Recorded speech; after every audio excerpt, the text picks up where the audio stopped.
ಅನುಷ್ಠಾನ ಸಮಿತಿಗಳು ಕಾನೂನು ಬಾಹಿರ, ಅದು ಅಸಂವಿಧಾನಿಕ. ಸಂವಿಧಾನದ ಅಡಿಯಲ್ಲಿ ಕೆಲಸ ಮಾಡಬೇಕಾಗಿರೋದು ಸರ್ಕಾರದ ಕರ್ತವ್ಯ. ಇದು ಪಕ್ಷದ ಕಾರ್ಯಕ್ರಮಗಳಲ್ಲ. ಆ ಕಾರಣದಿಂದ ಮಾಡೋದೇ ಇಲ್ಲ ಅಂತಂದ್ರೆ ನಾವು ಬಿಡೋದೇ ಇಲ್ಲ. ನೀವು ಯಾವ ಇದರಲ್ಲಿ ಅದನ್ನು ಮಾಡ್ತಿದ್ದೀರಿ? ಅದಕ್ಕೆ ಸಂವಿಧಾನಿಕ ಹುದ್ದೆಗಳಲ್ವಲ್ಲ. ಅದರಿಂದಾಗಿ ಕೈ ಬಿಡಲೇಬೇಕು. ಇಲ್ಲ ಅಂತಂದ್ರೆ ನೀವು ಹಗಲು ದರೋಡೆ ಮಾಡ್ತಾ ಇದ್ದೀರಿ, ಖಜಾನೆಗೆ ಕನ್ನ ಹಾಕಿದ್ದೀರಿ ಕಾಂಗ್ರೆಸ್ನವರು ಅನ್ನೋ ಮಾತನ್ನ ನಾವು ಹೇಳಲೇಬೇಕಾಗ್ತದೆ. ಜೊತೆಗೆ ಇವತ್ತು ಹಣ ಇಲ್ಲ, ಪ್ರತಿಯೊಂದು ಕೇಳಿದ್ರು ಹಣ ಇಲ್ಲ, ಹಣ ಇಲ್ಲ, ಹಣ ಇಲ್ಲ ಅಂತೀರಿ. ಆದ್ರೆ ಕೆಲವರಿಗೆ, ಅನೇಕರಿಗೆ ನೀವು ಸಂಬಳ ಕೊಡಕ್ಕಾಗ್ತಾ ಇಲ್ಲ. ಈಗ ಹೋರಾಟಗಳು ಬಹಳಷ್ಟು ನಡೀತಾ ಇದೆ. ಅಂಗನವಾಡಿ ಕಾರ್ಯಕರ್ತರು ಅವರಿಗೆ ಸಂಬಳಗಳೇ ಕೊಡ್ತಾ ಇಲ್ಲ. ಇಲ್ಲಿ 9 ಯೂನಿವರ್ಸಿಟಿಗಳನ್ನು ಮುಚ್ಚುತ್ತಾ ಇದ್ದೀನಿ ಅಂತೀರಿ. ಯಾಕೆ ಮುಚ್ಚುತ್ತಾ ಇದ್ದೀರಿ ಅಂದ್ರೆ ಹಣ ಇಲ್ಲ ಅಂತೀರಿ.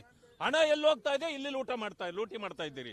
ನಾನು ಹೇಳ್ತಕ್ಕಂಥದ್ದು, ಕಾರ್ಯಕರ್ತರನ್ನ ಕಾಪಾಡಲಿಕ್ಕೆ ನಿಮ್ಮ ಪಕ್ಷದಲ್ಲಿ ಹಣ ಇಲ್ಲ ಅಂತಂದ್ರೆ ನೀವು ಈ ರೀತಿ ಖಜಾನೆಗೆ ಕನ್ನ ಹಾಕೋದಲ್ಲ, ಯೂನಿವರ್ಸಿಟಿಗಳನ್ನ ಮುಚ್ಚೋದಲ್ಲ. ಒಂದು ಸಮಯ ಯೂನಿವರ್ಸಿಟಿಗಳನ್ನ ದುಡ್ಡಿಲ್ಲ ಅಂತ ಮುಚ್ಚೋದಾದ್ರೆ ನಾನು ಕೇಳ್ತೇನೆ, ದುಡ್ಡಿಲ್ಲದೆ ಇರ್ತಕ್ಕಂಥ ನಿಮ್ಮ ಪಕ್ಷದ ಕಚೇರಿಯನ್ನೇ ಮುಚ್ಚಿಬಿಡಿ. ಕಾಂಗ್ರೆಸ್ ಕಚೇರಿಯನ್ನು ಮುಚ್ಚಿಬಿಟ್ರೆ ಈ ದೇಶವು ನೆಮ್ಮದಿಯಾಗಿರ್ತದೆ, ರಾಜ್ಯವು ನೆಮ್ಮದಿಯಾಗಿರ್ತದೆ ಅಂತ ಹೇಳಲಿಕ್ಕೆ ಬಯಸ್ತೇನೆ.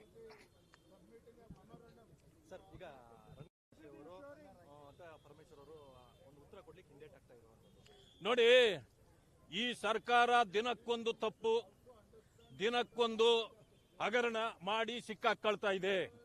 ಆದ್ರೆ ಅದಕ್ಕೆ ಉತ್ತರ ಕೊಡದೆ ವಾಮ ಮಾರ್ಗಗಳಿಂದ ತಪ್ಪಿಸ್ಕೊಳ್ತದೆ.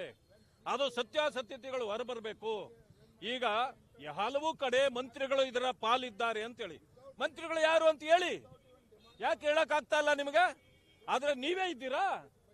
ಉತ್ತರ ಕೊಡಬೇಕಾಗಿರೋರು ಕೊಡ್ಲಿಲ್ಲ ಅಂದ್ರೆ ಅವ್ರದ್ದು ಕೂಡ ಪಾಲಿದೆ ಅಂತಕ್ಕಂಥದ್ದನ್ನು ಹೇಳ್ಬೇಕಾಗ್ತದೆ. ಅದನ್ನು ಕೂಡ ಹೋರಾಟ ಮಾಡೇ ಮಾಡ್ತೀವಿ.